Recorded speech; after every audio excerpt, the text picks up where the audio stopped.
Hello, hello, hello. Doc Bryce here. Fatty liver. Before I start this, bago tayo magsimula, please share to those you know na merong fatty liver. Mga may liver cirrhosis dyan na family members or history na mga may liver cirrhosis, may mga problems sa mga atay. I-address na natin to. At napakaganda ng gagawin natin, how to discuss this, how to reverse this liver problem, and eventually, normal liver ang mangyayari sa ating health. Pero, syempre, lahat to, aayusin natin through the right or the proper nutrition. Madami na, dumadami na ang mga incidents na nagkakaroon ng fatty liver. Eventually, it will lead to more severe complications sa ating health. Kaya, pakishare na at let's do this. Listen, another knowledge po ito. And eventually, matutuwa po kayo dahil buong angkan ninyo, matutulungan ninyo. By just listening to this. Okay, so, ano ba ang fatty liver? This is what we call, dati ang uso noon is alcoholic fatty liver disease. So, it is due to drinking too much alcohol. Alam mo naman sa mga, sa iba, sa probinsya, naalala ko, isang kanilang pastime is drinking alcohol talaga. Kahit saang lugar kayo, meron mga nagiinuman, pabata nga mga umiinom ngayon. Pero, mas dumami ngayon ang non-alcoholic fatty liver. Okay? It's not due to alcohol drink anymore, yung excessive alcohol drink. Hindi na. Ito yung mga kinakain na po natin ngayon. This will cause damage to our liver.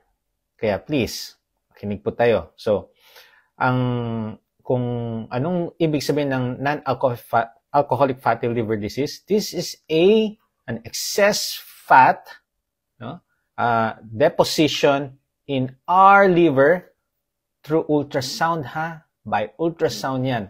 Malalaman lang natin na fatty liver tayo by ultrasound. Kung sa mga laboratory natin, matataas ang liver enzymes, yung mga GGT ninyo, ALT, AST, or yung SGPT and SGOT. Kung matataas po yan, it doesn't mean na may fatty liver. Dapat through ultrasound po iyan. Okay? Pero, if your result sa mga liver enzyme is times 2 or times 3 the normal, usually ang normal value niyan is up to 40. So, if your result is nasa 80, 90, or meron akong isang patient, 180 ang result niya. 12 years old, 180. Meron mga adult na rin na nasa 170, isang 27 years old, 170 ang kanyang liver enzymes, yung SGPT niya. And sasabihin ko na sa inyo yun. Pagka nakakita ako ng ganyang mga result, may fatty liver na yan. Pagka times 2 or times 3, the normal ang result ninyo. So, ma-confirm natin yan through ultrasound. So, kung ganyan mga result ninyo sa dugo, sa laboratory, magpa-ultrasound tayo at makikita ninyo. True enough, nung yung 180, 12 years old 180 ang kanyang results sa SGPT, pina-ultrasound ko. True enough, moderate fatty liver, very young age na 12 years old having fatty. Bakit napunta doon? Yung 12 years. Bakit pa-laboratory na gano'n? Because meron siyang black dito sa neck niya. Xanthosis nigricans. Yan yung sinasabi natin, baka diabetic ang patient. Imagine mo, 12 years old, iisipan mo na ng diabetes. Okay? Kadalasan mga type 1 diabetes yan. Pero, eto, pinalaboratory, and sinama ang liver function test. Bakit natin sinasama ang liver function test? Usually, no, sa pre-diabetic pa lang, bago pa kayo maging diabetes, pwede na pala kayong magkaroon. Isa ng sinyalis niya na pwedeng may fatty liver. Okay? So, thinking na merong diabetes yung bata, pina-exam na yung mga laboratory, yung FBS, HbA1c, liver enzymes, no? Normal ang sugar. Thank God, normal. But, yung liver function test niya, wow, 180 ang kanyang SGPT. So, sabi ko sa kanya, good news, hindi siya diabetic. Pero, I'm sure, meron na pong fatty liver po itong anak ninyo. Okay? Need natin pa-ultrasound. So, to verify, to confirm if you have a fatty liver. So, bumalik sila, moderate fatty liver. So, ano ba ang lifestyle ng bata? Obese. Okay? Ang mga kinakain niya, puro junk foods. Dahil mayroong sari-sari store ang kanyang lola.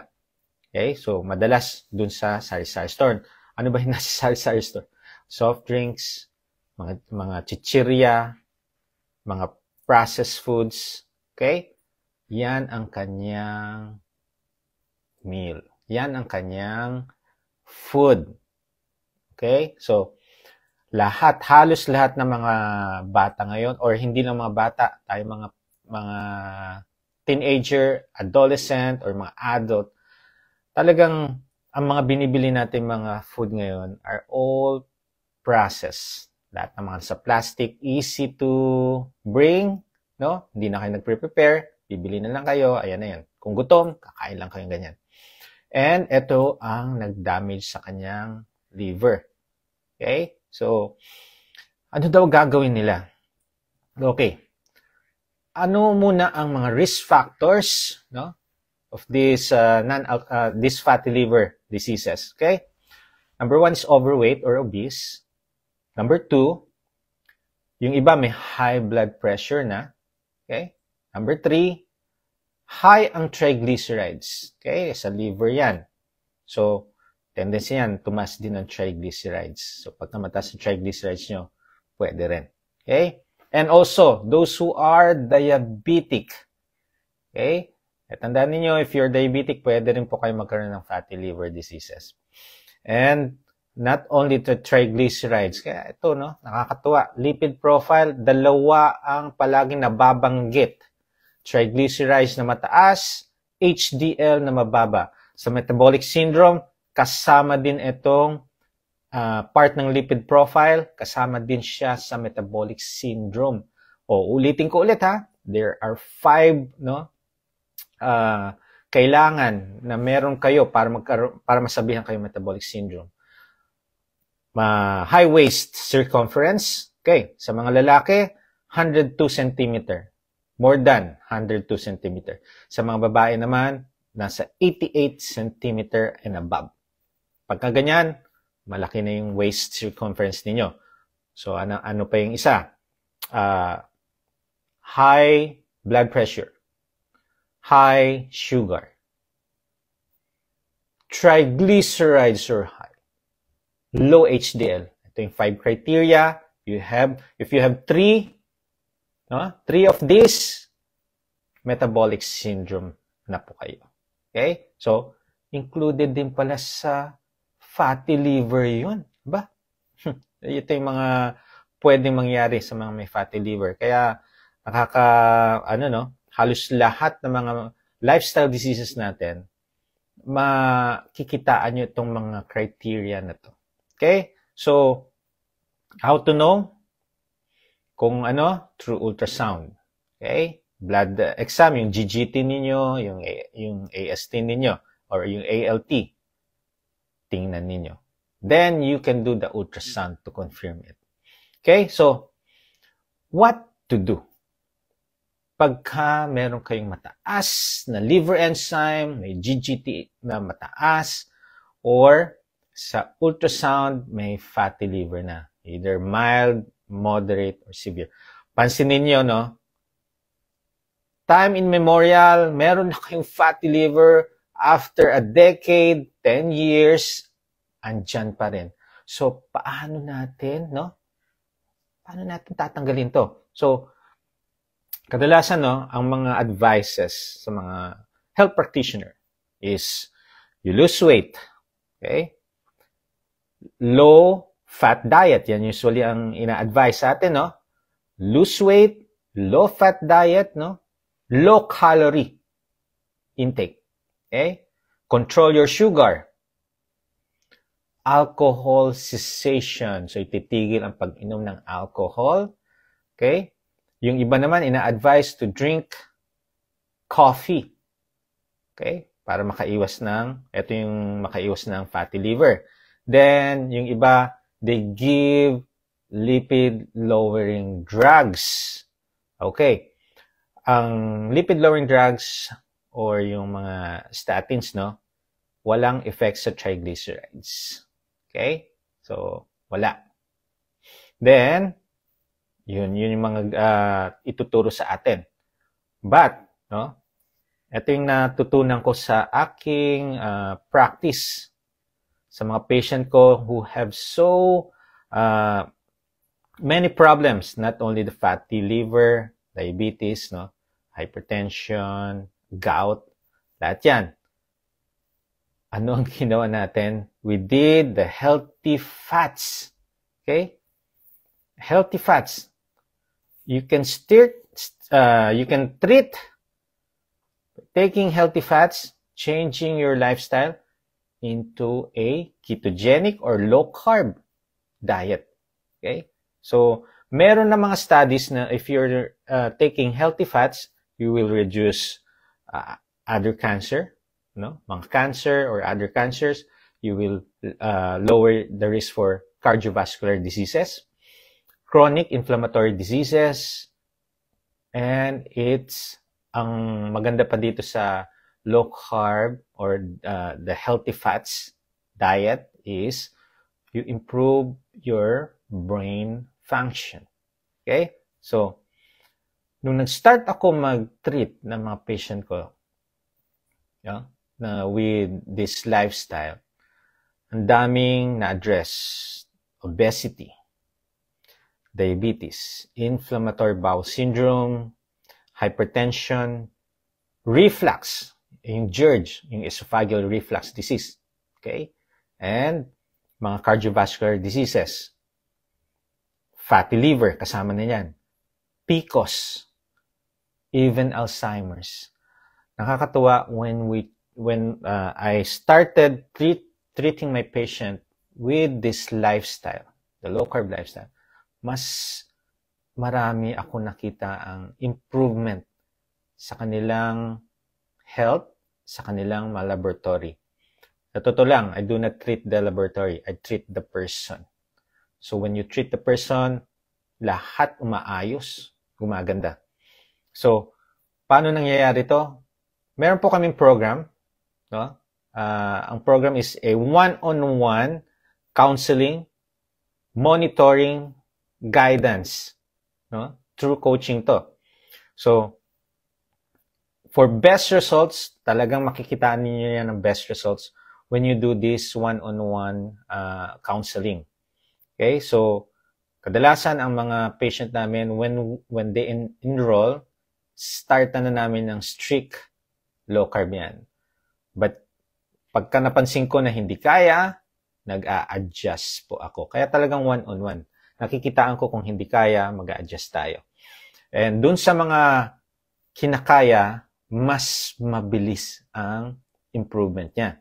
So, hindi lang po yung low-carb nutrition, yung ketogenic diet, hindi lang po yun ang ika-counsel namin. Additional dito yung mga other lifestyle changes, mga other lifestyle modification. Ano ba ito? Ito yung mga fasting. Ito yung mga doing active lifestyle. Ito yung mga hindi matutulog ng late. You need to complete your sleep. Bawal mapuyat. Yan. And also, how to eat your food. Dalas marami nagmamadaling kumain. No, you need to enjoy your food. And also, pinaka-importante, fluids. Kadalasan sa atin, we are so busy no? Nakakalimutan na nating uminom sa maghapon. Ang kadalasang inom na natin, pag pauwi na, or sa hapon, or sa gabi na, doon na natin naalala, naku, hindi pa pala ako nakainom ng water. Ito yung pinaka-importante. Kadalasan ng mga inom natin, ano? Mga sugar drinks. Ito yung mga sodas. Ito yung mga puro yung tinatawag kong concentrated fluids. Yung mga concentrated fluids, ito yung mga may kulay na mga inumin. So, ano ba yung mga to? Kape, tsaa, kokwa. Okay? Yes, you can drink that without creamer, no sugar. Yes, you can drink that. Pero do not forget to drink your water or electrolytes. Okay? Lalo na kung palagi kayo pinapawisan. Lalo na kung palagi kayo nasa field. Pagka mahangin, hindi nyo napapansin ang uhaw pagka mahangin. Mapapansin nyo lang yung uhaw kapag mainit. No? So, dun sa mga mahangin, you need to bring your container with electrolytes. Pagka mas pinapawisan, much better may electrolytes tayo. Plus plain water, alternate it. Okay? Tapos, ini-involve din natin ng adequate protein. We need adequate protein sa mga yan. So, recommended protein per day natin yan. Lalong-lalo na if you have kidney disease. You need to compute that. Huwag sosobra. Okay? And then, etong maganda sa program, there is a close monitoring. We will monitor what happens to you, kung may mga discomfort. No? Kailangan natin i-monitor kasi lalo na sa mga senior, mga elderly, no? Needs monitoring po yan. Close monitoring kasi pwedeng magkaroon ng problem, no? And we need to address that. Hi! Balik ulit tayo sa part 2 naman, no? Part 2 ng fatty liver. Pasensya na, nawala na ng, ng internet. Nandito kami ngayon sa France, Paris. Okay, so, continue natin yung kanina. When we do this program, no, mas marami akong nakitang improvement sa mga patient. So, yung non-alcoholic fatty liver disease is a very significant health problems na it will lead to many adverse health problems, no, health outcomes if hindi makorek. So, when you do the high healthy fat, low carb diet, you will reverse the metabolic defect caused by insulin resistance. If you have insulin resistance, ito na yung mga mararaming mga lifestyle diseases. So, it's very effective for weight loss and it reverses your non-alcoholic fatty liver disease. So, I really enjoyed seeing my patient na mag-improve, gumaling sa kanilang mga fatty liver, sa kanilang diabetes. Nakakatuwa. And bakit ako very vocal to this lifestyle? Kasi nakikita ko ang improvement. Okay? Ito yung sa mga diabetic. Kung babalik kayo ito sa mga gumaling, kung babalik po tayo dun sa unhealthy choices of foods, sigurado tataas ulit ang sugar niyo. So those who have attended the program or nagpa-consult sa akin, please, eat real foods. Focus lang kayo sa lutong bahay. Home-cooked meal. Pagka nag-focus kayo sa home-cooked meal, walang masamang mangyayari. Mag-i-improve lalo ang ating health. Kaya nakakatuwa. Marami na sa atin, sawang-sawa ng uminom ng mga gamot, sawang-sawa ng mag-inject ng mga medication. Kaya palagi kong sinasabihan yung mga patient ko or sa live ko, this medication have no benefits if you are still clinging into your unhealthy eating habits. Being sedentary, eating, kung hindi naman gutom, kain pa rin ng kain. Yan. Huwag na nating isipin, no? Ito yung connotation ng marami. May gamot naman, so pwede kong kainin lahat ng mga gusto kong kainin. Kahit na unhealthy choices pa ng foods. May mga medication naman dyan. Pero I beg to disagree. Hindi mag-i-improve ang health niyo, lalo lang lalala. Magtataka kayo when you go back to your trusted doctor, they will add more medication instead of lessening your medication. Change your lifestyle. Prevents fatty liver, prevents obesity, you lower your weight. Ito lang ang nakita kong napaka-effective. It will be your lifestyle. Until now, no? Ito na yung lifestyle natin. There are different kinds of low carb na pwede nyong gawin. Pwede kayong maging strict, pwede kayong maging moderate low carb, pwede kayong liberal low carb. Pero as long as you are clinging to this, yung unhealthy choices ninyo, hindi mag-i-improve po ang health natin. Maganda is, i-try nyo. No? Maraming mga doubtful, I know. Marami po kaming mga enrollees sa program namin. Very doubtful pa sa umpisa. Pero wala silang magawa. Kasi yung kanilang present health condition, ginawa na nila yung mga dapat gagawin or yung mga advices ng kanilang mga doctor. Pero still, bakit nandito pa rin yung fatty liver ko? Bakit andito pa rin, ang taas-taas pa rin ng sugar ko? Ba't hindi nag-i-improve? Why is it yung blood pressure ko tumataas pa rin, hindi nag-i-improve? Bakit nakakaramdam pa rin ako ng mga inflammation sa aking mga joints, mga gout attack, hindi nag-i-improve? Every month na lang, puro parusa ang binibigay sa aking katawan. Ito yung mga naririnig ko, bukang bibig ng bawat isa sa inyo na mga nasa 40 and above.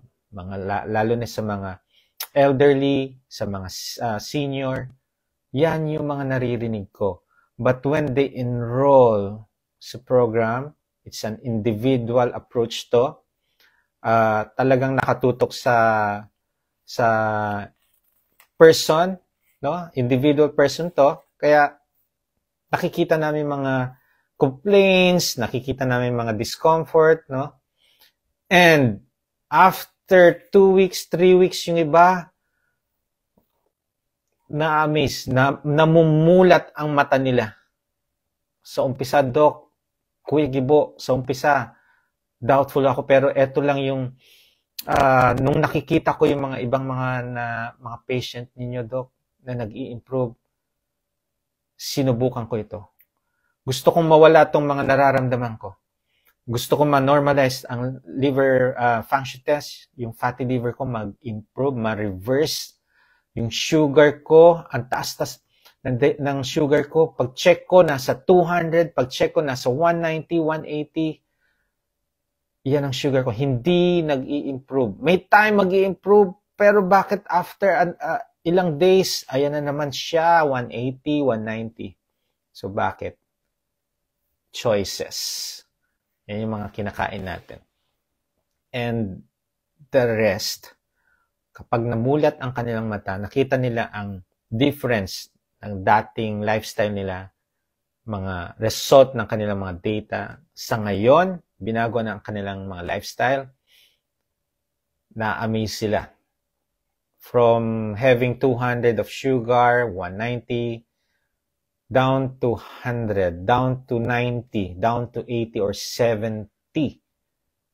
Yung isang patient ko, 1 week pa lang, wala pa ngang 1 week, nagko-complain doon sa mga, yung sa kino-coach namin, no? Nagko-complain siya, Doc, Kuya Gibo, bakit hindi nagno-normal ang sugar ko? Pag nung mga ganyan, no, tinawagan ko siya. Sabi ko, Mami, pansinin po ninyo ang sugar ninyo, ang blood pressure ninyo. Nung nag-start po tayo, ang sugar ninyo were 200 plus. Ang BP ninyo nasa 190/110. Dapat talaga nagpa-monitor po talaga kayo niyan. Because these numbers, nakakatakot. Nakakatakot siya. These numbers, no? Very dangerous. Pero wala pa tong 1 week. Nakita nyo ang blood pressure nyo, nasa 150/90, 140/90. Wala pang 1 week. Ang sugar nyo naman po, dati 200 plus. Ngayon, nasa 140, 130, 150, 140, 130. Ibang-iba dun sa bago kayo nag-start. Doon lang niya na-realize, ay, oo nga pala, Doc. Ako. Tapos, nung tinawagan ko siya, after 3 weeks, iba na yung nakita kong itsura.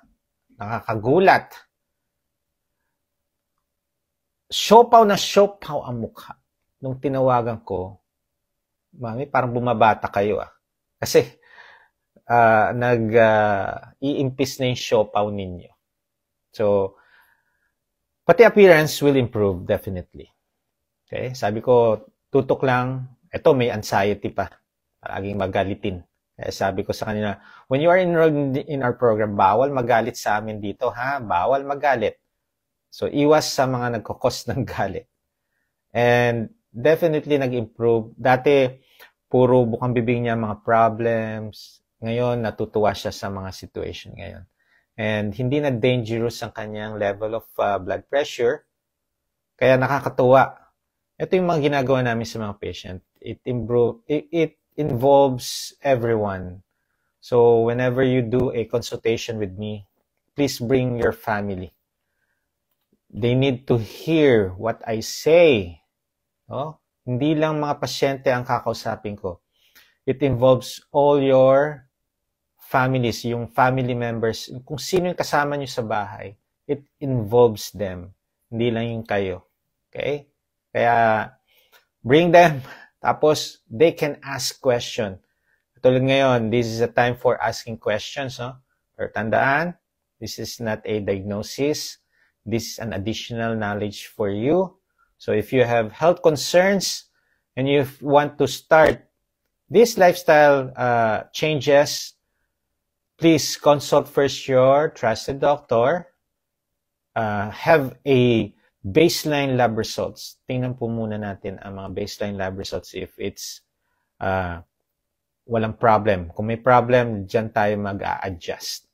Kaya nga, individualize po ang pagbabago ng ating lifestyle. Kailangan mapakita sa inyo na ito ang nakikita natin sa loob. Then, doon tayo mag-start. Okay? So, you can ask. Please do not forget to share para makapagtanong din sila. Okay? Doon sa mga, lalo na sa mga naglo-low carb, no, na maraming mga discomfort, marami pang nararamdaman ngayon, and they're not improving doon sa mga ginagawa nila. Magtanong po sila dito. Okay? Ayan. So, thank you for everyone, no? It's 4:55 a.m. here in Paris. Okay? So, alam ko, nasa tanghali na yata dyan sa Pilipinas. Okay? Ayan. Yes, fasted state. Mamaya, try kong tumakbo pa. Kahit 30 minutes. Doc, bawal ba sa atin yung buko juice na bagong pitas sa puno? Kasi mahilig po ako uminom nun. Okay. Very healthy ang buko. Okay? Pero if those who have diabetic, uncontrolled sugar, iwas muna tayo. It tends to increase your sugar. Okay? So, iwas muna tayo doon. Marami muna po ako mga na-monitor with diabetes na nag-drink ng fresh buko juice. Yung fresh hindi yung nasa bote. Ano na yun?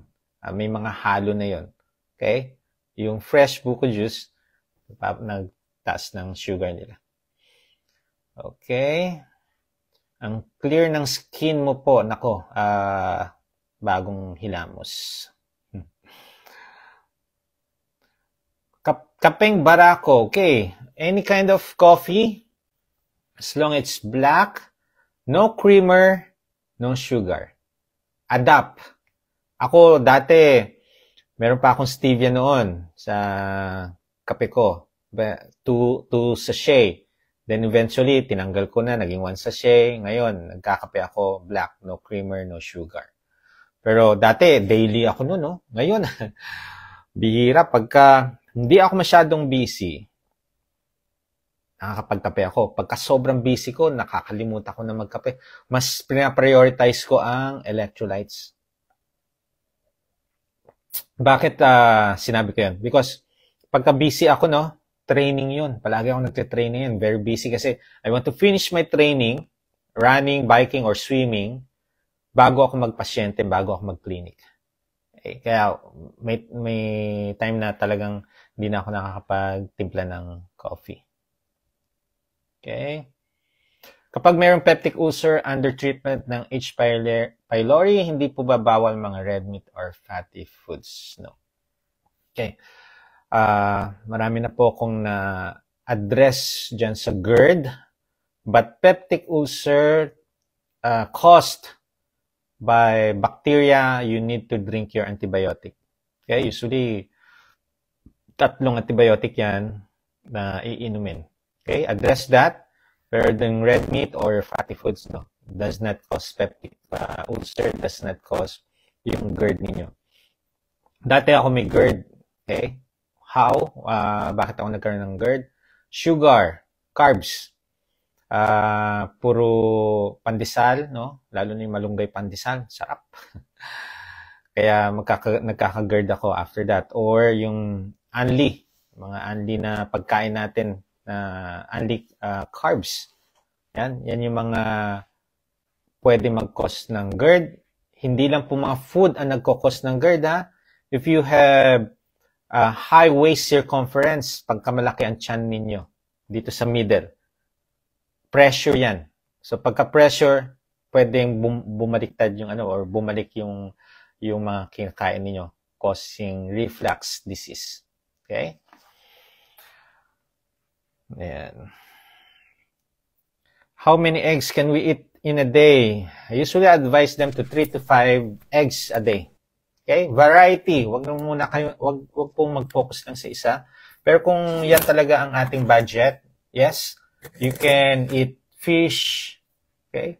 Egg, veggies, pwede naman. Okay? Sa mga low budget, okay lang yan.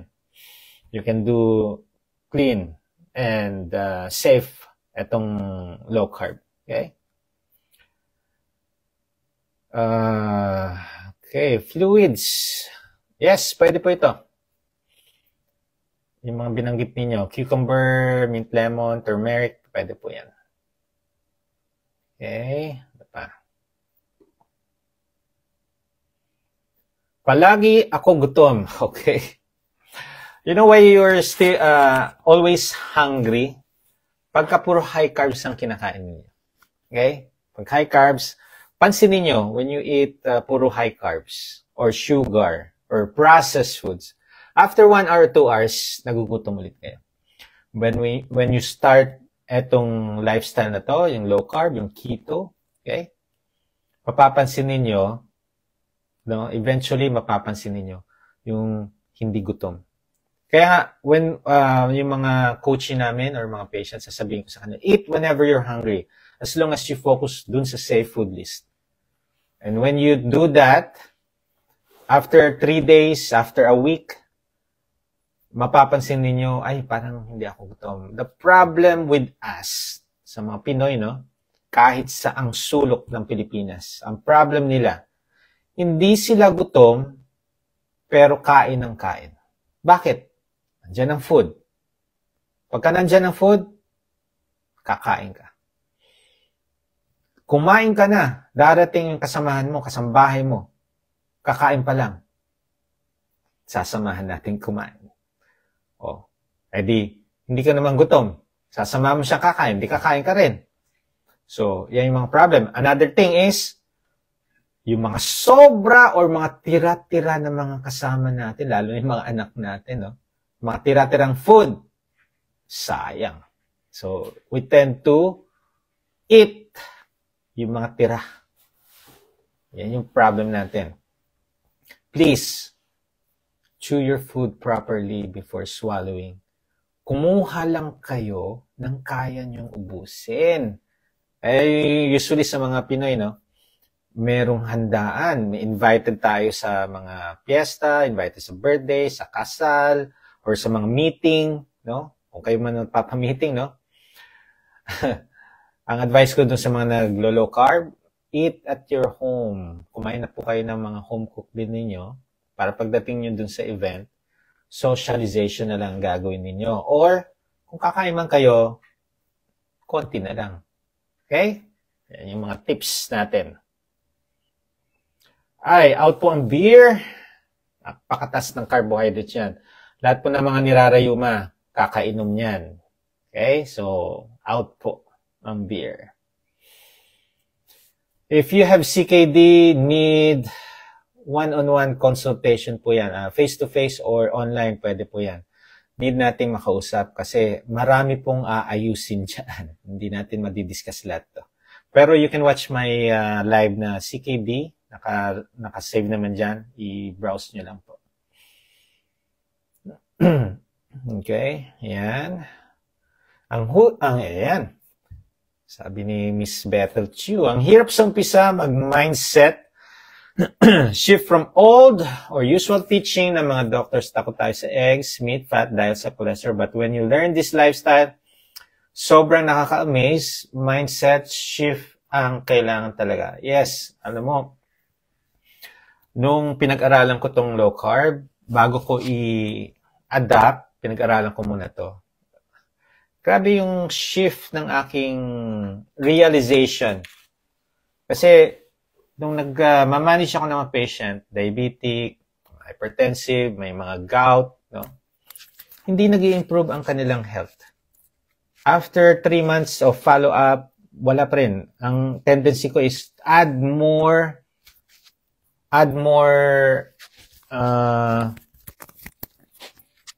medication. Sabi ko, nako, parang hindi nag-i-improve ang health. So, nung nag-research ako regarding dito sa low carb, tinanay ko sa sarili ko and talagang iba ang impact niya. Kaya when I started doing, accepting patient na naglo-low carb, marami kasi sa mga naglo-low carb, no? Walang mapuntahang doktor. When they started this, mas marami ayaw sa mga low carb. So, dito ako para tumulong sa mga naglo-low carb. Para bigyan kayo ng realization, bigyan kayo ng linaw. Ano yung mga mali pang ginagawa niyo? Iko-correct po natin. I know, sa umpisa, katulad niya, no? Sa umpisa, takot na takot tayo. Kaya kadalasan, sinasabi ko, hindi ko kinokontra yung mga paniniwala ninyo. You just trust the process, tingnan natin ano magiging improvement sa health ninyo. And, ang laki. Okay?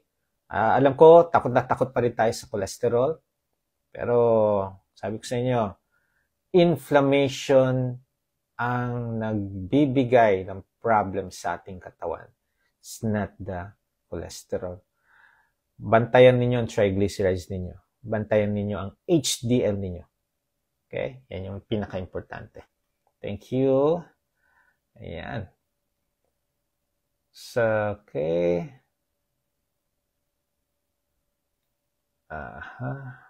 Ang laki ng katawan ko, parang drum. Lakas kong kumain. Okay. Marami, no? Marami very active. So, ito yung ginagawa nila just to compensate doon sa mga kinakain natin, no? Ito isang explanation ko dyan na kailangan nyo baguhin ang nutrition. When you go out, you eat a meal. Meron na siyang 1,400 plus calories. One meal lang yan. 1,400 calories plus. Okay? 3 meal a day. Yung iba nga, 6 meal eh. Pero dun muna tayo sa 3 meal. So, ilan yon? Sa 4,000 plus calories. But when you exercise a stationary bike of 45 minutes, stationary bike, 45 minutes. O, kulang na lang 15 minutes, ang oras na yon. You will burn 400 plus calories lang. Imagine mo yung 3 meal, 1,000, per meal, 1,400 plus na calories. So, imagine mo, 3 meal, mag-exercise ka lang neto, eto lang yung mababurn niya. Alam naman, maghapon kang tumatakbo. Or, maghapon kang nagba-bicycle. Okay? So, you need to choose what is healthy food. Okay? Kailangan natin po iyan. Kaya kahit na anong exercise po ng iba, kung hindi nyo babaguhin yung mga kinakain niyo, it doesn't work. Okay? Ayan. Pwede ba i-apply sa buntis ang low carb? Yes, pwede po, no? Ang inaano ko lang yung fasting. Huwag kayong mag-fasting. No? 12 hours fasting. I'm sorry. Pwede mag-fasting pero up to 12 hours.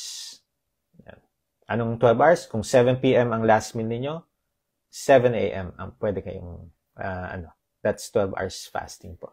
So, pwede po yung mga buntis. Okay? Pagka may fatty liver, no? Out ang mga fruits except strawberry and avocado. Okay. So, kung walang fatty liver, hindi diabetic, nasa kosher food list po yung mga ibang mga prutas. Pero please, choose the one na mababa ang glycemic index. Okay?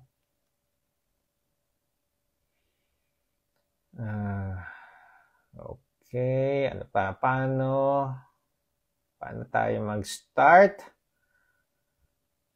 Okay. Paano mag-start? Doon sa mga ngayon lang nakaka-alam ng low carb, no? Or keto or carnivore. Start muna kayo.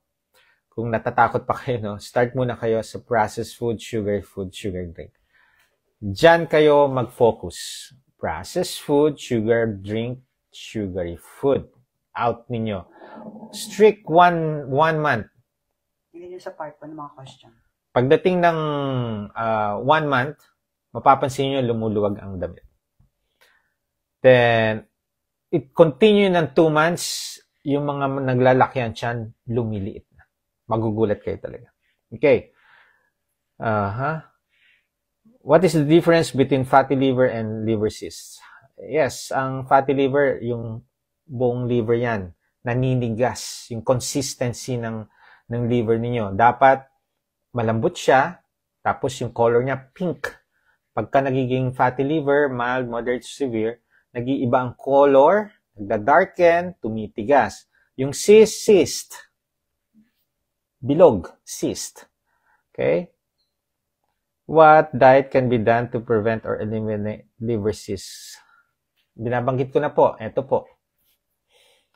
Lifestyle change. Marami pong mababago dyan. Magugulat kayo after 6 months or after a year, repeat your ultrasound, makikita nyo, nag-clear yan. Okay? Be patient. Huwag po tayo nagmamadali. Paano mag one-on-one counseling? We can do the online po. Messenger tayo. We'll make a group chat, tapos doon tayo mag-uusap. Marami po mga nagpapa one-on-one counseling from abroad, States, Europe, Middle East, no? Iba-iba po.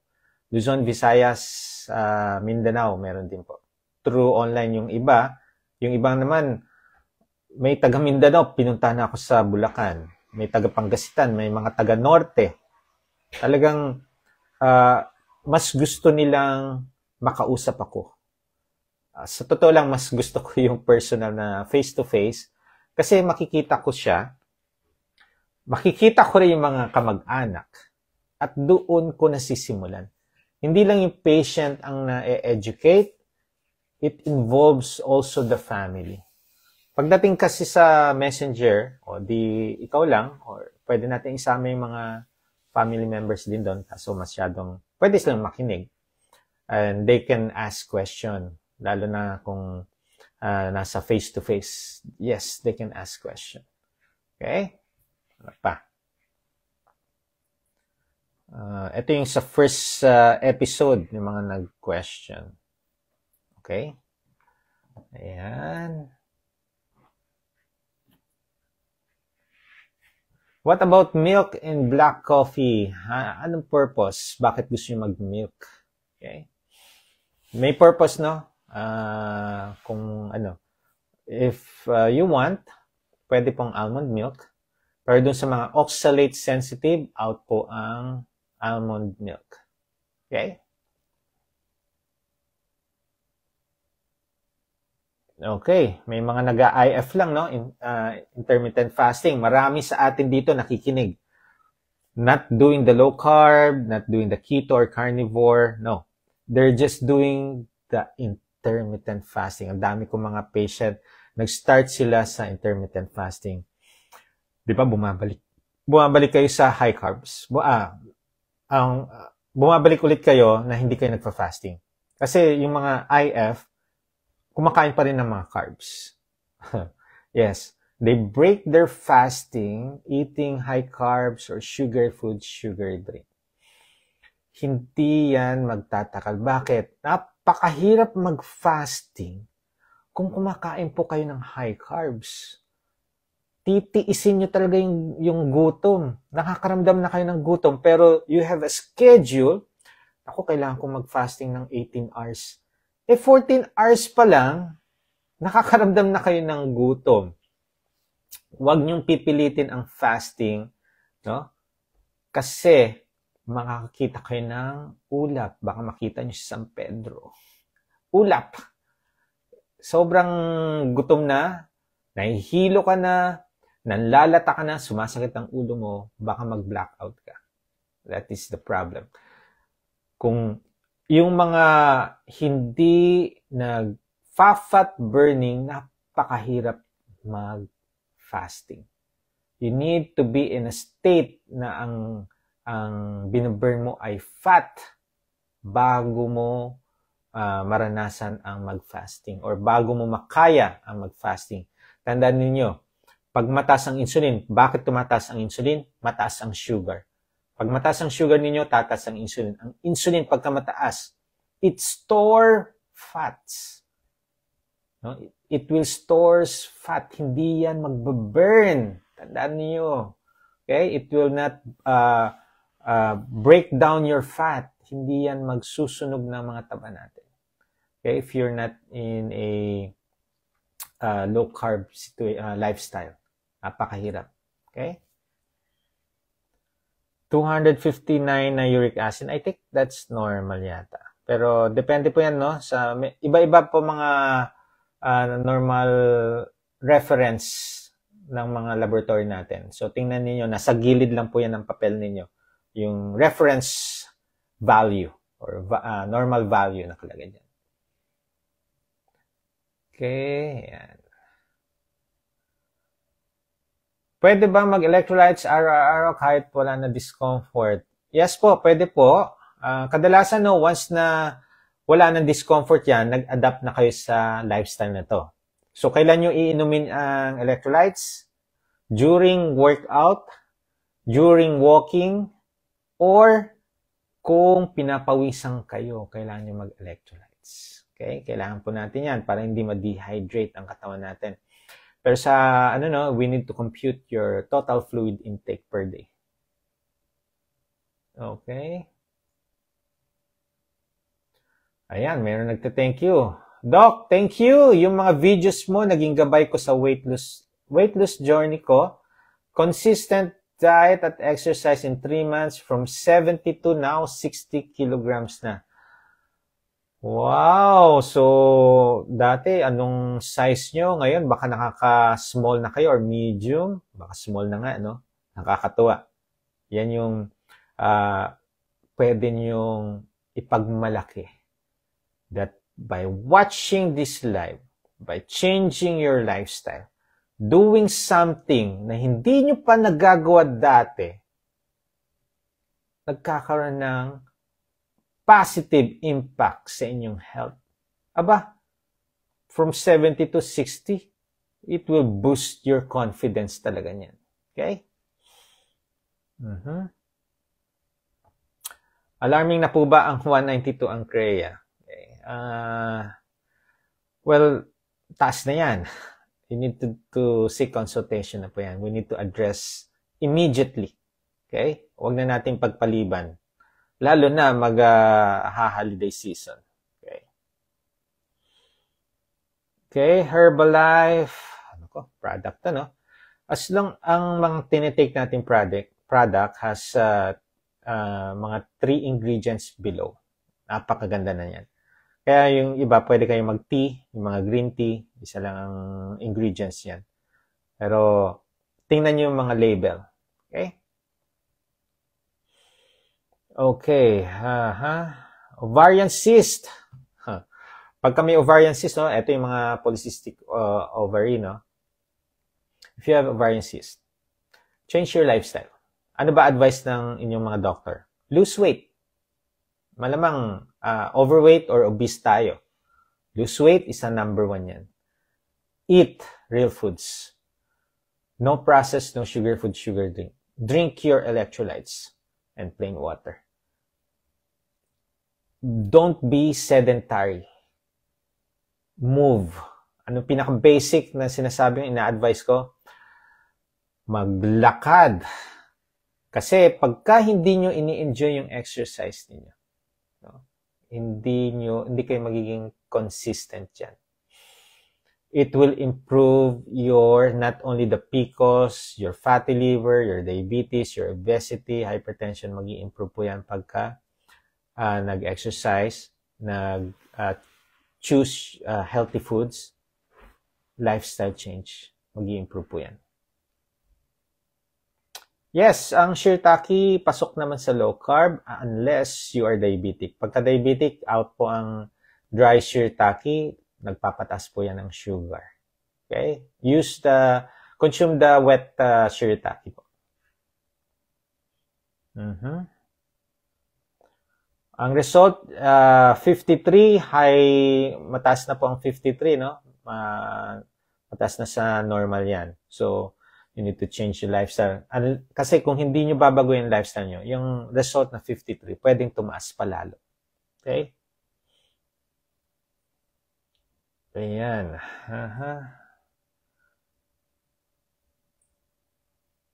Nagbabanggit na kayo ng mga brand, no? Okay? Ang mahalaga, choose sa akin, no? Choose the healthier product. During fasting ba, bawal uminom ng mga vitamins or collagen? Okay, collagen may calories na po yan. Yung vitamins, okay lang. It does not break your fast. Doc, hindi talaga tayo tumatanda kapag naglo-low carb. Nasa'yo na kasi ang prueba, Doc, looking 28. Ako, I'm 50 years old na po. Okay? Well, when we do this lifestyle, itong fasting, yung lifestyle natin ng low carb, pumapasok yung fasting. Ano siya? Parang domino effect. When you do this lifestyle change, the low carb diet, low carb lifestyle, yung fasting pumapasok na yan. Alam niyo ho ba ang fasting is one of the reason yung pagiging youth-looking, yung appearance natin.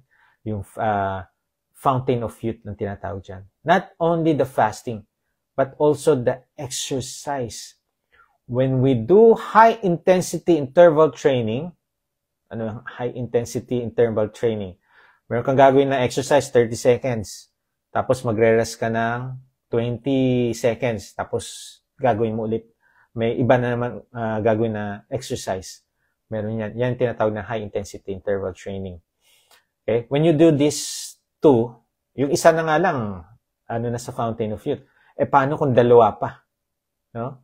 Fasting and exercise, fountain of youth. Okay. Yan. SGOT 100. Ako po, 109 SGPT. Bababa po try at HDL. Ko. Mataas po ang 100 Mataas ang 109. Okay.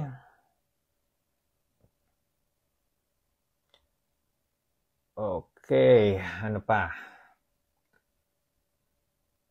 Simula nung nag-low carb ako, hindi na po ako nagugutom. Madalas kaya kumakain ako 3 times kasi may maintenance po ako. Okay. Check your medication. Baka pwede yan na may mga medication po tayo na can be taken without taking a meal, without food. Pwede po. Yung ibang mga medication, kailangan may laman ng tiyan lalo na yung mga blood thinners, kailangan po yan. Okay? Yung mga ibang meds sa sugar, sa diabetes, kailangan may meal. So, pwede naman yan mag-adjust. Okay, ingatan ninyo ang timbang ninyo. Pagka timbang ninyo, nag-underweight, we need to reduce the hours of your fasting. Then, we need to lift. Okay? Lifting exercises. Lifting, push-ups, squats, no? Mga lifting exercise po yan. Kung wala po kayong gamit, start kayo sa push-up. You can do 15 push-up times 3. Do squats, body weight muna, walang binubuhat. Do squats times 3 din. Mga 15 squats times 3. Yung iba, kaya ko 50 squats. Okay? Kung anong kaya ninyo, as long as you're doing lifting exercise, it will improve your metabolism. Bibilis ang metabolism ninyo. So, pagka bumilis ang metabolism ninyo, yung mga nag-underweight, nagugutom. Okay? Okay. Wag na nating intindihin yung mga negative na nagsasabi regarding this lifestyle. Pagka sa inyo mismo nakikita ninyo ang improvement sa health by doing this lifestyle, continue lang. Alam nyo ang totoo. Okay? Dumadami na po yung dumadami na mga doctors that are okay with the low carb diet. As long as you are monitored and guided. Okay na po sila. This November, ang dami na akong naririnig sa mga patient ko, no, na pagka binanggit nila sa kanilang mga cardiologist, nephro, endo, okay daw, no? Kasi alam na merong nakatingin na doctor din. Dumadami siya. Meron nga nag-refer sa akin, a doctor nutritionist din to, no? Sabi niya doon sa i-refer niya kasi hindi na niya ma-accommodate. Okay? Hindi niya ma-accommodate. Ni-refer sa akin, sabi niya doon sa mother, I don't know, Dr. Castillo doesn't know me, but I know him. So, dumadami po ang nakakilala sa low carb na it has an positive effect po. As long as you do this correctly, yung tama po. Okay? Kung may mga nararamdaman pa rin kayo, you're doing this lifestyle at may mga problem, you need to do some consultation para ma-address yung mga problems na yan. Okay? Marami rin po ako mga patient na merong hyperthyroidism, hypothyroidism, no? Now, once they change their lifestyle, nag-low carb lifestyle sila, nag-normalize yung thyroid function test nila. Okay?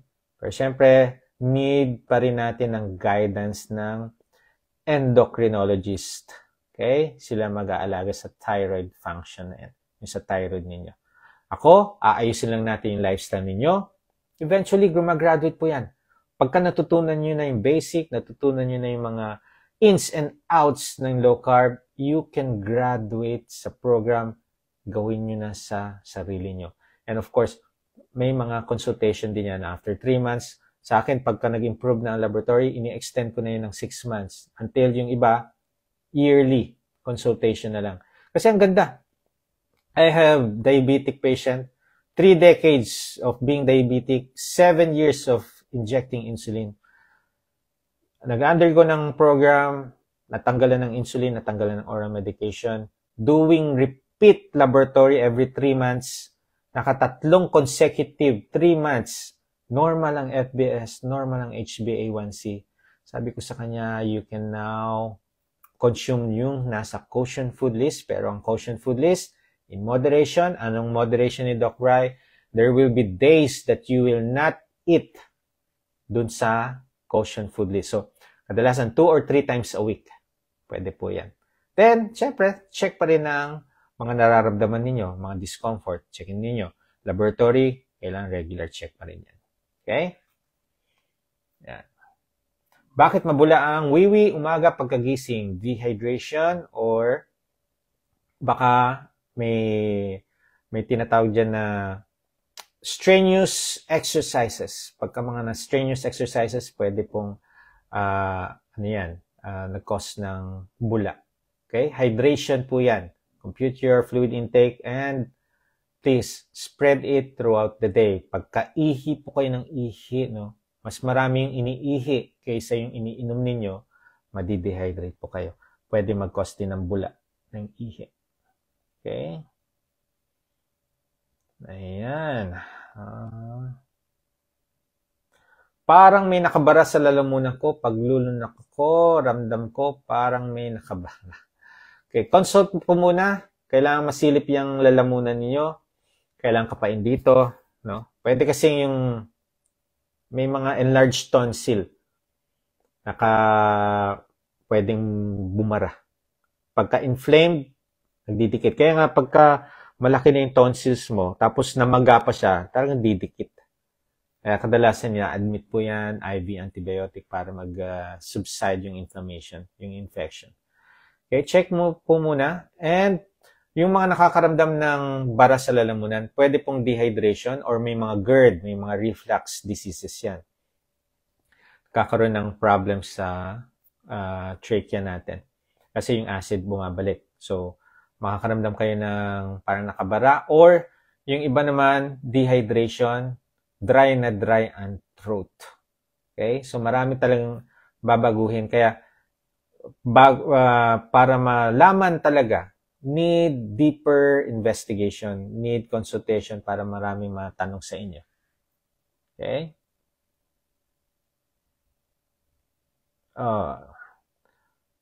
Okay, mataas na po ba ang triglycerides na 246? Ay, naku, yes!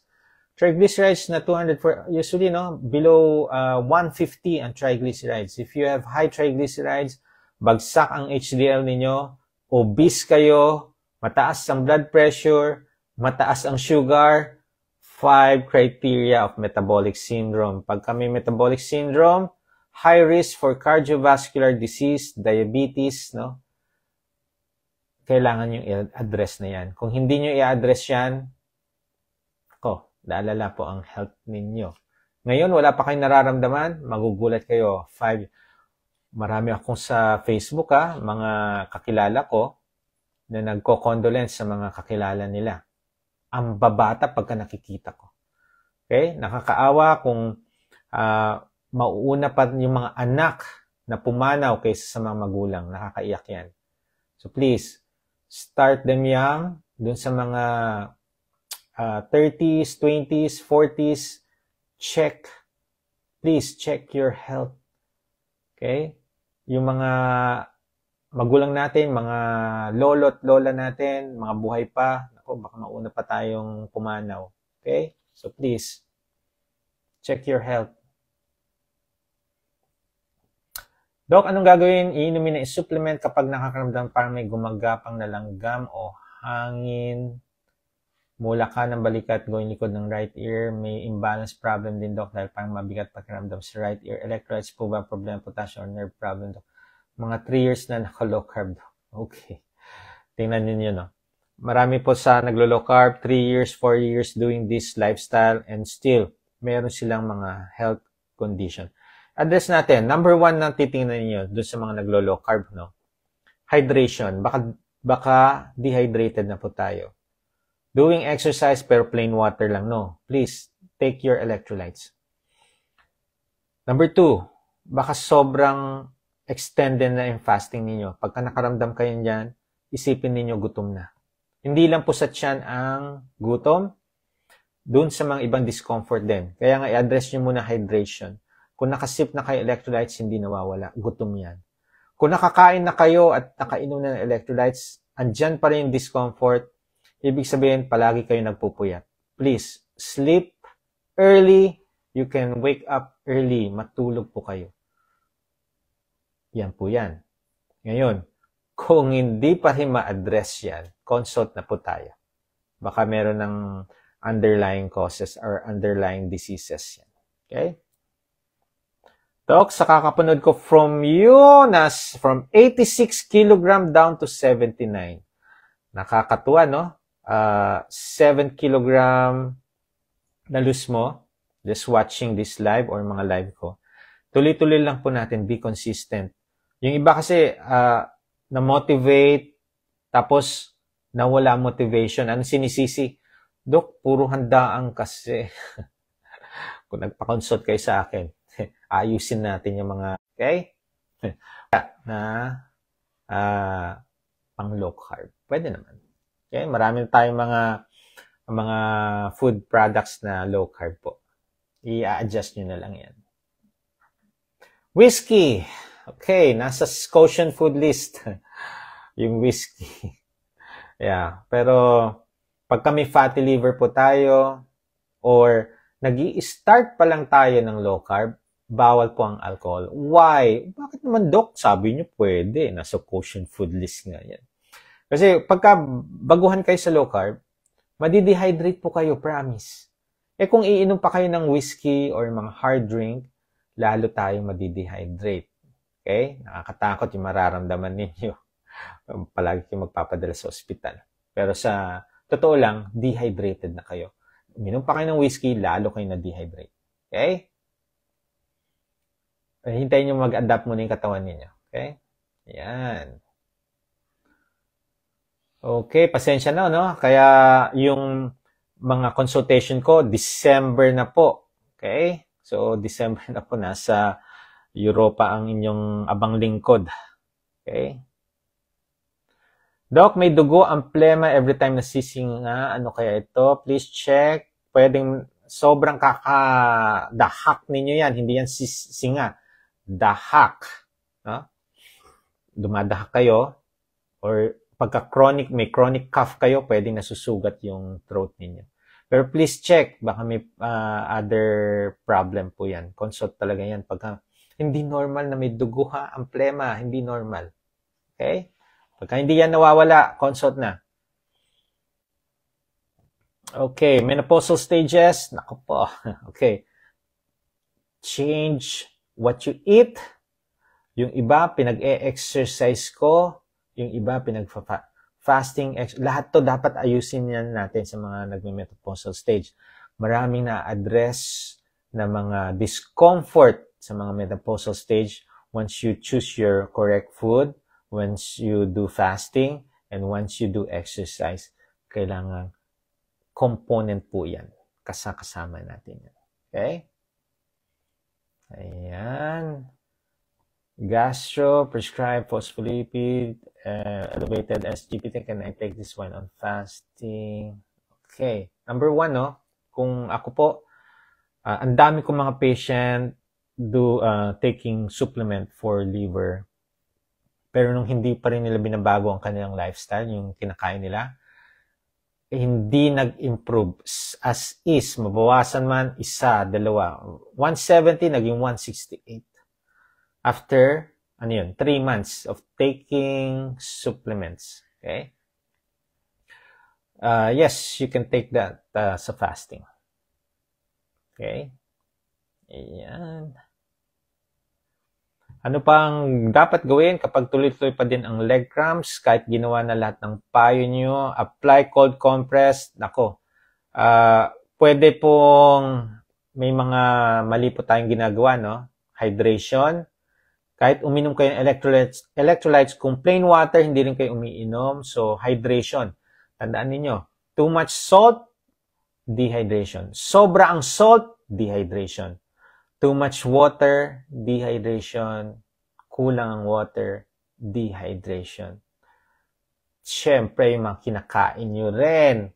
Kung hindi kayo kumakain, ginugutom nyo na. Alam yung parang kain ibon? Pwedeng dahil sa nutrition. Kaya nagka-cramps din. Tapos, palaging puyat. Pagka nagpupuyat po tayo, sumasakit din ang katawan natin. Okay? Or yung iba naman, first time na nag-long walk, tagal, no? Oh, pwede mag-cramps din. Apply cold compress po pagka nagka-cramps. Consult agad. Tingnan natin. Okay. Ano pa ba? Low ang hemoglobin. Okay. Ibig sabihin, mayroong anemia. So, we need supplement. Ito yung mga instances na pag kami mga basis tayo na mag-supplement ito. So, mababa ang hemoglobin, we need to do some, we need to take supplements. I-address yan. Okay? Bakit po lagi masakit ang tiyan sa kanan, bagay sa baba na may dead? Ano po kaya yun? Dito sa may, well, physical examination by a physician, pwedeng gallbladder, no? Baka may gallbladder stones, inflamed, check up po yan. Tumatagos yan sa likod po. Bandang kanan po yan. Okay? Palaging barado ilong kahit wala namang sipon. Yan yung ipa-check up nyo sa ENT, baka may nasal polyp kayo or allergic rhinitis. So, pagka may allergic rhinitis, out na ang processed food, sugar drink. That causes allergy. Most common cause ng allergy yan, processed food. Okay? Tapos, tanggalin muna natin ang nuts, lahat ng seafoods, shrimps, crabs, or yung mga shells, i-out nyo muna. 115 FBS, 6 HbA1c, diabetic na ba? Hindi po. Pre-diabetes po yan. Okay, so you need to control your sugar, you need to control all those foods na nagpapataas po ng sugar ninyo. Okay.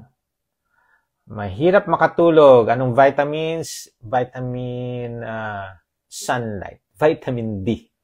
Kailangan magpa-araw po tayo. Okay. Turn off. Kadalasan, majority na hindi nakakatulog, gadgets. So, kailangan nating i-address. Patayin ang gadget ninyo. 90 minutes before bedtime. Patayin nyo na. Okay.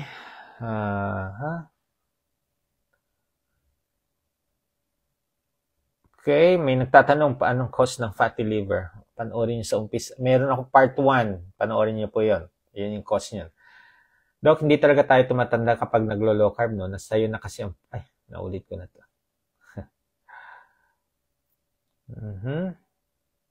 Yes. Dok, paano po ba compute yung water intake? Okay, pounds... weight in pounds divided by 2. Gawin mo siyang ounces, convert mo sa liter. Okay? Pounds weight divided by 2. Yung result nun, ounces, then i-convert mo siya sa liter. Yun yung daily requirement, fluid requirement per day. Okay? Okay, ano pa? Question pa kayo? Doc, CREA level is 101 but normal urine has any others? Okay pa, kidney super active sa Gmail. Okay. Pagka tumataas po ang creatinine natin, pwedeng dehydration muna to. So, address muna this dehydration. Yan, very active sa gym. So, sa akin, no, hydration, baka nadi-dehydrate po kayo. Very active nga kayo, pero yung water intake nyo kulang. Or baka sobra. Yung iba, may patient ako, Doc, nakakainom ako ng 5 liters of water. Ay, kaya pala dehydrated ka. Pakadami nun. Okay? 1 week following your low carb lifestyle guide, pag nakuha ko na ulit goal ko na 58 calories, magpo-post ako, remember my name. Ay, ano yan? Nawala. Remember my name. Tatandaan ko na sana yung name. Nawala. Okay. Bale. Ano to? Mukha po kayo bata, Doc. Ulitin ko, 50 years old na po ako. Okay. Ang problem ko sa fasting, tumaas uric ko, paano gagawin pag ganun? The problem sa fasting, no, baka pati water fasting ang ginagawa nyo. Mag-wet fasting po tayo, no? Ang wet fasting, pwede tayong uminom ng fluids, ng electrolytes. Pag mataas po ang uric acid natin, dehydration na po ang nangyayari sa atin. Kailangan natin ilabas lang yung uric acid. Majority of the uric acid, majority ng uric acid, 2/3 of the uric acid comes from our body. 1/3 comes from the food we eat. So, paano natin pababain yung uric acid? Fluids. Okay.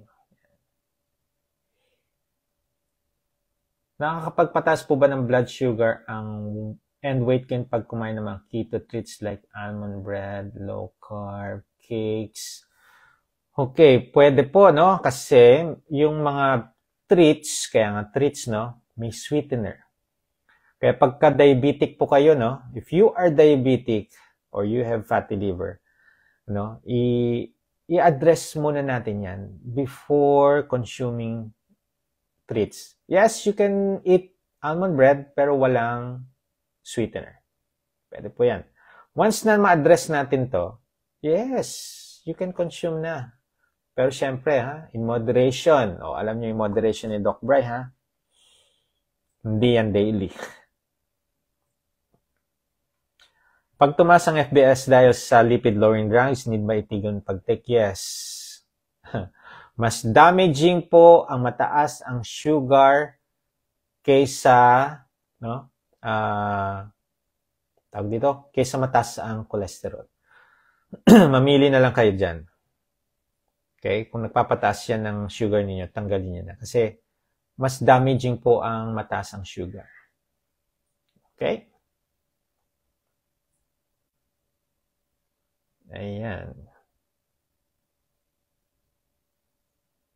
Ano ba yung diet na sinasabi po dito? Okay.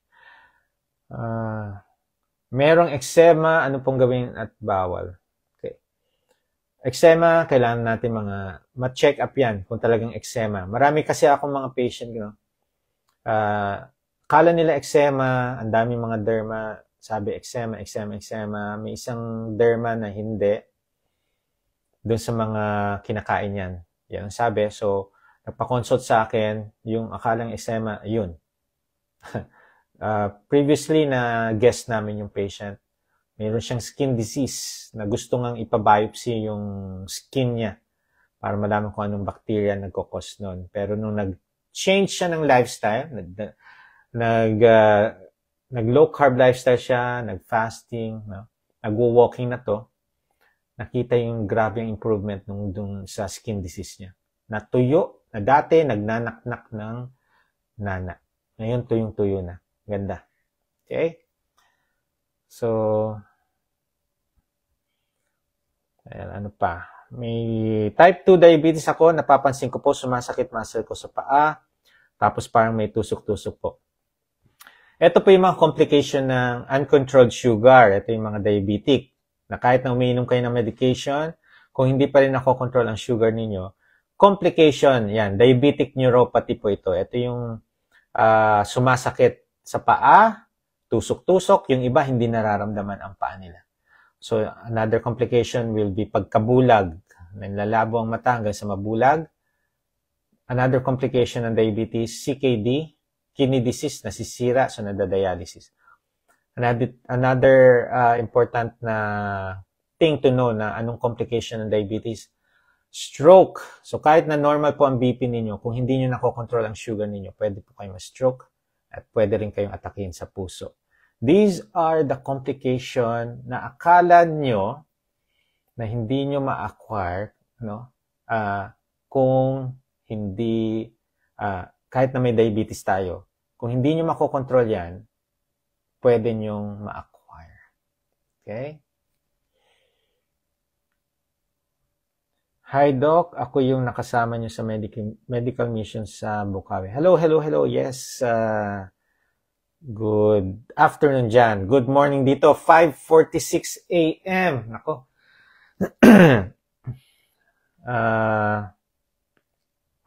Thank you so much, no? Kadalasan talaga pumupunta ako sa mga medical mission pag kami mga medical mission, mas gusto ko nagle-lecture muna ako bago mag-medical mission, no? Mas merong importansya ang lecture, ipakita sa kanila na hindi lang tayo babase sa gamot. Kasi palagi kong inuulit yan, walang benefits ang gamot kung hindi nyo babaguhin yung lifestyle ninyo. Malalaman ninyo na walang benefit. Paano? Bumalik kayo sa doktor ninyo pagka dinagdagan ang gamot ninyo. Yung 3 or yung 2 lang yung gamot dati or isa lang, naging 5, naging 10, ibig sabihin hindi nag-i-improve ang health. Okay? So, you need to have a right mindset. Adapt, no? Kailangan mag-adapt tayo sa gagawin natin ito. Ayan. Posible ba na hindi ka na high blood pero ma-stroke? Yes, ayun nga, kababanggit ko lang. Normal ang BPA, Doc. Meron akong patient. Stroke patient, diabetic, no? Naglo-low carb na ngayon to. Tinanong niya, Doc, bakit ako na-stroke? I've been monitoring my blood pressure, normal. Tinanong ko, in-interview ko siya. Gaano nakatagal ang diabetes mo? 22 years. 2 decades of uncontrolled sugar. Gaano ka nakatagal nag-insulin? 4 years. So talagang uncontrolled ang sugar niya kasi nag-insulin na eh. Pwede ka nga ma-stroke kahit normal pa ang BP mo. Because high sugar sa katawan causes inflammation. So, bakit itong mga lifestyle diseases? Dahil sa inflammation yan. Bakit tayo na-stroke? Dahil sa inflammation yan. Okay? Ayan. Ano pa? Hi Doc, need po ba magpa-check up kapag obese or diet lang? Yes, please. Alam nyo, yung mga obese, you need to have your baseline lab results. Risk factor for fatty liver, obese. Yung obesity. Risk factor din yung diabetes. Risk factor din yung hypertension. Ang dami mga risk factor. Eto ha, yung cancer dati, smoking is a high risk for cancer. Ngayon po, obesity is an individual risk factor for having cancer. Kaya the more malaki po tayo, no? Pwede tayong mataas ang risk natin na magkaroon ng cancer. Okay? Ayan. Magnesium glycinate when taking 5 mg okay lang po. Okay? Glycinate helps you sa sleep po. Kaya take that 30 minutes before bedtime. Yes, mataas po ang 8.8 FBS. Paano nagkakaroon ng HBs Hepa B po, yan, no? Viral infection, Hepa B. Pagka may hepatitis B tayo, no? Ipa-check nyo yung Hepa profile.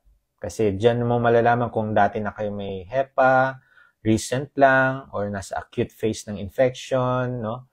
Need natin ma-address yan kasi ang Hepa B, delikado. Can cause problems sa liver ninyo. Okay? Parkinson's disease, low carb. Keto. Doon sa mga may seizure, keto. Ganda. Ano po dapat iwasan pag diabetic at nag-i-insulin? Pagka nag-i-insulin po, no, if you're going to start changing your lifestyle, you need to be monitored and guided. Nakakatakot kasi na nag-i-insulin kayo. Anong dapat iwasan? Lahat ng mga sugary food, sugar drink, processed food, tanggalin nyo yan. And if you're going to do the low carb, I suggest or I strongly advise you to be monitored and guided para mas safe ang paglo-low carb, mas safer, mas maayos, no? Nababantayan po kayo. Okay. Ano pwede kainin except rice? Focus po kayo sa safe food list. Nasa page ko po yung safe food list. Okay? Pwede ba ang kombucha? Yes po. It's a natural probiotic. Kombucha, sauerkraut, and kimchi. Yung left calf ko, lumalaki pag naglalakad ako. Nako. I-address. Consult muna tayo, no? Kung left leg lang ang lumalaki, baka may tawag dito, may problem, may thrombosis. Need consultation po yan. Okay? Maka-effect po ba ang pag-take ng antacid? Alarming na po ba? 52, ayusin nyo lang po yung yung mga kinakain ninyo. Focus more on home-cooked meal. Magno-normal po yan. Okay? Abnormal po ang SGPT na 76. You need to address that. Why? Kasi pagka hindi, yan yung signal na meron something sa ating katawan. Yan yung mga numbers na to, i-correlate na natin ngayon sa patient. Ano ba yung lifestyle ninyo? Bakit nagkaroon ng ganitong numbers? So, i-address na natin. Start now, bakit? Kung hindi nyo pa sisimulan ngayon, alam naman maghintay kayo mag-180 yan. Alam naman maghintay kayo na mag-moderate fatty liver, mag-severe fatty liver, or pagka nag-cirrhosis po ang liver natin, wala na yan. Irreversible. Okay? Liver failure na po yun. Okay? Okay. Oatmeal. No? Ang allowed po no, is rolled oats. Rolled oats po. Allowed yan sa kosher food list. So kung wala naman kayong mga health issues, yes, you can consume that 3 times a week. Wag lang every day. Okay? Focus kayo sa safe food list. Yun yung pwedeng daily. Doc, mawawala ba yung pananakit ng muscle ko, yung tusok-tusok? Ganito lang po yan. Hindi natin alam kung gaano ka-damage ang ginawa ng uncontrolled sugar ninyo. Ang una niyong gagawin, kontrolin niyo ang sugar. It will depend sa severity ng damage na ginawa. So kung stop niyo yung damage, tingnan natin kung mag-i-improve. Kung mag-improve, much better. Kung mawala, much better yan. Baka ma-amaze kayo. Okay? Doc, I was diagnosed with second-degree AV block pero maganda naman result to the echo ko that tranquility ng heart is maayos. I have anxiety din po. I do low carb din na ako masyadong inatake ng anxiety. Okay lang ba ito? Continue? Yes po. Actually, no, yung second-degree AV block, kuryente po yan sa puso. Maraming makaka-affect yan. Yan, may anxiety kayo. So, pwedeng maka-affect sa reading. Ang mahalaga, gawin nyo yung stress test, gawin yung 2D echo. Kung okay ang mga result na yan, okay, hintayin nyo ang sasabihin ng cardio nyo. Continue lang tayo dyan. Okay. Ano pa? Questions? 2.88 trigly, Nersata na Confino, may fat liver. Okay. 1 month, pwede naman. Pero kung gaano ka, ano yung fatty liver nyo? Is it severe? Is it moderate? Is it mild? Kung kaya natin na walang medication, ipaulit ninyo yan after a month without medication muna. Pagka bumaba siya, ibig sabihin, without taking medication, nag-change lang kayo ng lifestyle, nag-change lang kayo ng kinakain, bumaba siya kusa. Ibig sabihin, we don't need the meds. Okay? Ano pa? Okay. Okay, December 1. May nagtatanong na. Okay, sa Keto Mojo, I think, change ng venue, pero sa Imus pa rin yata to. Okay, hintayin natin, no, ang announcement. So, dito po sa mga meet and greet, dun sa mga cannot afford na mga consultations, no, go there.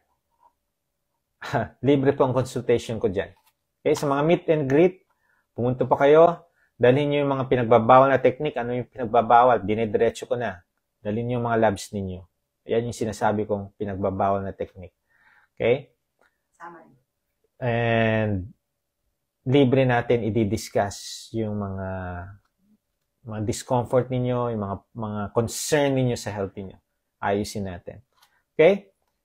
So, let's go back to our lifestyle. If you have fatty liver, you can address that. Do low carb. Eat home cooked meal. Out ang mga processed, out ang mga sugar. Meron na kayong health condition. Okay? Huwag nyo nang idahilan na mayroong gamot. May mga iinuming gamot, ma-address yan. Ang dami ko na pong mga patient na nag-rely sa gamot, hindi binago ang lifestyle, walang improvement ang kanilang numbers. Pero yung iba, hindi umiinom ng gamot, binago ang lifestyle, grabe ang pagbaba ng kanilang laboratory sa liver. Okay, yung liver function test. Nag-improve. Hindi lang yon, pati yung sugar, nagbaba, nagno-normalize, pati timbang nagno-normalize. Saan ka pa? Okay? As long as you do it correctly, tama po yung pinaggagawa natin. Hindi yung low carb ngayon, high carb bukas. Low carb ngayon, high carb bukas. No. If you have health condition, you need to plan what is best for your health. Seek consult, recommendation. Do baseline lab result. Yan ang tamang gagawin ninyo para sa tamang kalusugan. Adapt and you will evolve. Mag-evolve po tayo dyan. Alam ko, mahirap mag-adapt pero very resilient ang human being kasama ng mga Pinoy dyan. So, adapt and evolve. Be the best version of yourself. Please share this live sa lahat ng mga may health condition. Bye!